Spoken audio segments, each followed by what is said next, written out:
If you're encountering the invalid credentials error on Echo360, follow these steps to resolve the issue quickly.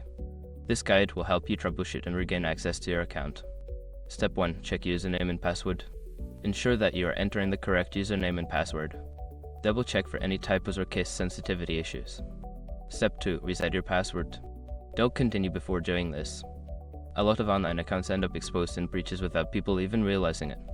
Use SROC to constantly monitor your email and accounts and get alerted immediately if your information gets leaked online.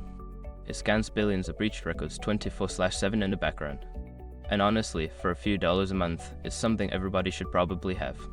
Link in the description. Step 3. Clear browser cache. Sometimes cache data can cause login issues. Clear your browser's cache and cookies, then try logging in again. Step 4. Try a different browser or device. If the problem persists, attempt to log in using a different web browser or device.